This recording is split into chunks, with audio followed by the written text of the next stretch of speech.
There's joy in the journey, peace in the climb. Even in the waiting, love's right on time. So breathe in the beauty, let go of the fear. You're not alone, joy is here. Hey friends, welcome back to Joy in the Journey, a place where we find beauty in brokenness, strength in the struggle, and always joy in the journey. I am your host, Jaja Fortuna, and I am so very grateful to have you here with me today. Hola mi gente, bienvenidos a Gozo en el Viaje, donde encontramos belleza en el quebrantamiento, fuerza en la lucha y siempre gozo en el camino. Yo soy tu anfitriona, Jaja Fortuna, y estoy súper agradecida por tenerlos aquí conmigo hoy. Y quiero recordarles que pueden activar los subtítulos en YouTube y las instrucciones estarán en las notas o en los comentarios. Oi pessoal, bem-vindos à Alegria na Jornada, onde encontramos beleza na dor, força na batalha e sempre alegria na jornada. Eu sou sua anfitriã, Jaja Fortuna. Gostaria de lhe recordar que podem ativar os subtítulos no YouTube e para as instruções, vejam nos comentários ou nas notas. There's something about going through the same thing again that gives you both courage and caution. You know what to expect, but your heart still hopes it'll be easier. That's the story behind my right hip replacement. It was smoother, a better process, yes, but not without its bumps on the road. This time around, as you guys may remember from me sharing about my left hip replacement, I needed to have a transfusion. So this time around, there were the nursing staff and everyone was much more prepared. They had my special blood, as we joke about it, in the hospital. My husband had to work the day of the transfusion, which, as you guys know, dates stick with me. January 13th it was. He dropped me off and then he had to go to work. And I got the blood transfusion. And then a dear friend of ours went to pick me up later that day. And it was quite beautiful. A reminder that I wasn't alone and that God was showing up through people. In fact, that same day, one of the staff gave me a box lunch. And if you've been in the hospital scene at all, you know that box lunches usually have like a ham or turkey sandwich, maybe an apple and chips. It's not something that really truly would have nourished me at that moment. But anyways, I went down to the cafeteria just because I was hoping to find a warm meal, and I saw somebody that works at the cafeteria there that I knew or I know from when I worked at that hospital, at Emmanuel Hospital to be specific. And she was so sweet. She was like, "Oh, I know you, I remember you." And we got to talking, and then she said, "Grab a plate, get yourself a warm meal," and it didn't cost anything to me. She was just so sweet, and again, that was just community and God's people showing up again and again, just in gentle, holy ways. A reminder that just a soft reminder that God's hands were in motion that day, that whole week, honestly. And I can share so much more about that in episodes to come. But I remember also that day that I was a tiny bit anxious once I got home.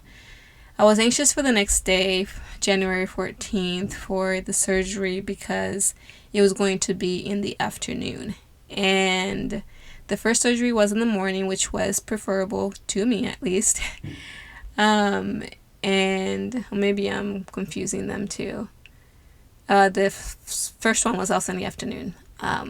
Anyways, the second one was going to be in the afternoon, and it got pushed to the morning, which I was so relieved because going without food was not my ideal. I get a little bit hangry, and when the nerves are just already working themselves inside, you don't want to be without food. That's just an added like stress when you are about to go through surgery, at least for me. Anyways, that night I actually got to bed in time and did all that I needed to do, calm myself down, and next morning we drove to the hospital early in the morning. And once I got called back and Dr. Watson came in, my surgeon, he once again asked if he could pray for me. And he prayed, and he was gentle as always, just very caring, and just very steady. And that was just a huge comfort for me. My husband was there, my mom was there too, and it was just really sweet because I just felt this anchor. I don't know how to quite explain this anchor in the room. And yeah, but one thing that was quite intriguing to me and also just very strange is this surreal feeling of surgery. Surgery in itself is just really surreal. Like, one moment you're joking with nurses and answering pre-op questions, the next morning you're blinking away because nurses guide you to recovery. And I just remember I went in, I came out, well, obviously I don't remember coming out, but I just remember a nurse saying, "How are you doing, hon?" And I'm just like, "Oh, it's over?" And she's like, "Yeah, you're just in recovery and we're going to take you up to your room." And I'm just still to this day amazed how much can happen when you're not even conscious. Like, I went to sleep and so much had happened.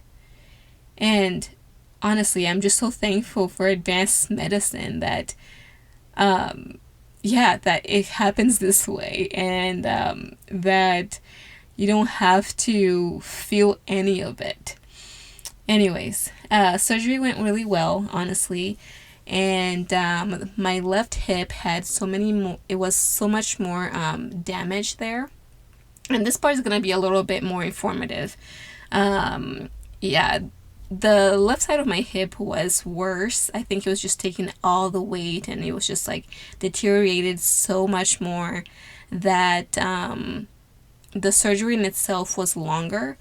And so it took, they had to take way more fragments out. I guess that's what they said. Okay, let me back up and get a little bit more informative. So, with the vascular necrosis, AVN, like the femoral head, the ball of the hip, became really weak and like started cracking, or like it collapsed. The word that the doctor used was collapsed. And so they had to go in there and basically remove the fragments of the bones that had collapsed. Anyways, I don't know all the medical terms, so we're just gonna say the left hip was definitely more problematic. The right hip by the grace of God, did so much better because it wasn't as damaged as the left. So fast forward, I was finally in the recovery room, and I was actually supposed to go home the next day. And I was really excited to just be done. I was just so relieved that I was done with surgery. And then, because with hip surgery, I'm not quite sure if I mentioned this the episode before. Like most people, especially like older people, they kind of put me to shame in a way. They have hip replacement and then they go home that same day. Me, on the other hand, I had hip replacement. The plan was for me to go home the next day. But unfortunately, like I said, there's always little bumps on the road. And something happened on the unit that the nurses were tending to other patients. I'm not quite sure, but the nurse assistants were the only ones that were available, and they can't give you meds. I was starting to feel a lot of pain from the surgery, so surgical pain, and I needed the next dose of my medicine, of my pain meds. And with sickle cell, the thing is that pain triggers pain. And just a little pause here. This is like so true in life as well. In life in general, like when we are going through certain things in our day to day, and we see something painful, it can often trigger another painful event. Or when we see someone going through a painful event that we have gone through it can often bring those feelings and really trigger emotions within us that we didn't even know were there, and that we have to acknowledge those emotions, and we have to get it treated. There's a quote from one of my favorite authors, Lisa Turkis, from her book Uninvited, and she says, "We must feel the pain to heal the pain. If we never allow ourselves to feel it, we won't acknowledge it's there." When it comes to our emotions, healing that is so true. But at the hospital, I didn't need surgical pain to be triggering sickle cell pain. I needed it to be gone. Because of that, I ended up staying 2 nights instead of just 1 night. Surgery was on the 14th, and I was discharged on the 16th because of a mishap that wasn't supposed to happen. And by the grace of God, my primary doctor, Dr. Dada, he was there like a papa bear. And he, I don't know who he talked to, but he got things done. And I got my pain medicine. And finally, like, I got relief. And, but unfortunately I also needed to stay another day just so that the pain was managed enough for me to get through and get stronger at home. But anyways, once home, recovery moved pretty quickly, and I'm so grateful. I had all the tools from the left side, so having done something, before, it is definitely beneficial. I had like a foot sling thing that to help get my foot to the bed and off the bed. Of course, the first few nights I had to do it on my own. Getting the surgery in January wasn't like amazing because my husband had to get back to work pretty quickly, so I had to really get on my feet like pretty fast. But I'm grateful my mom was able to help care for me. My community was able to not just bring meals, but also spend time and care for the needs that I had at the time, which a lot of the time was helping me get off the couch and give me just a little extra boost. And that, again, just God's hands and feet in motion, like was totally in full motion. And I desire to tell you guys so much more in episodes to come of how people from even 3 hours away, dear friend, from far away, that came to just sit with me and just be and support me. And that's it. It was just, it's something that I will forever be so grateful. This experience taught me, again, healing is not just physical. Something about a surgery, a physical surgery, that will trigger so many emotions out of you. Healing is emotional, healing is spiritual, and it's deeply communal. Like, you don't do healing by yourself. You do healing with others. And I'm not ashamed to say that at times I need to call a friend when I am feeling so low. At times I need to message a therapist to have a one-on-one and work through certain things in my heart. There's power in vulnerability. There's power in healing with others around you. And like, I am continually falling back into this quote by Lisa. Feeling the pain is the first step towards healing the pain. The longer we avoid the feeling, the more we delay our healing. And I just think healing isn't just in the stitches and x-rays. It's in the talk with a friend and journaling. And I really encourage you guys, if you're going through something, pick up journaling. If journaling is not your thing, pick up meditation. If meditation is not your thing, read a book that encourages and provides a different perspective. Healing, it's in a ride to the hospital. It's in a cup of coffee from a friend, which I had plenty. It's in a soup made with love and in cuddles with your babies. This time around, healing was, it was really sweet. My friend, she needed my help for me to care for her babies. And even though she needed that help, it actually helped me more than she realized.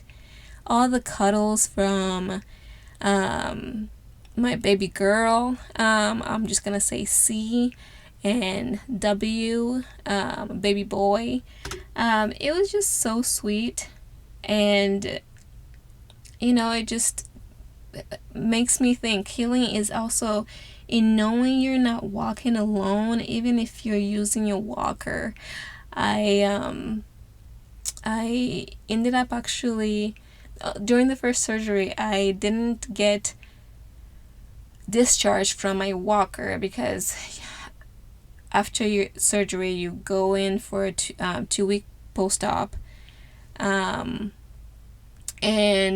the surgeon decides whether you need to continue to walk with the walker or with a cane. And I didn't go back to church for at least, I think, 2 weeks because I was doing the walker with the first surgery. And on the second surgery, I was like, you know what? I don't care. I'm going to go to church and I'm going to walk with my walker and I'm going to be in community. I'm going to praise my Lord because that's what healed my heart. So, if you're walking through something hard right now, or maybe you're limping your way through recovery, I want to remind you, you, my friend, are not alone. You are not weak for needing people. You are not behind just because it's taking longer this time around for recovering or for getting over certain feelings. And you're not forgotten. God sends his people in perfect timing. So, if this episode spoke to you, I'd love to hear from you. Head on over to my Instagram, send me a message. Let's stay in touch. Tell me how someone have shown you kindness or showed up for you when you needed the most. If you're on YouTube, don't forget to subscribe. Leave a comment about your own healing journey. If you're on Spotify, leave a review, or on Apple Podcast, and share this episode with someone who's walking through a healing season. And I just want once again to remind you, you are not alone. I see you. More importantly, God sees you. And I just want to leave you with the last quote. We must feel the pain to heal the pain, because we are all living in the dash. That quiet line between the year we were born and the year we go home. And there's still joy, even here, in the messy middle. There's joy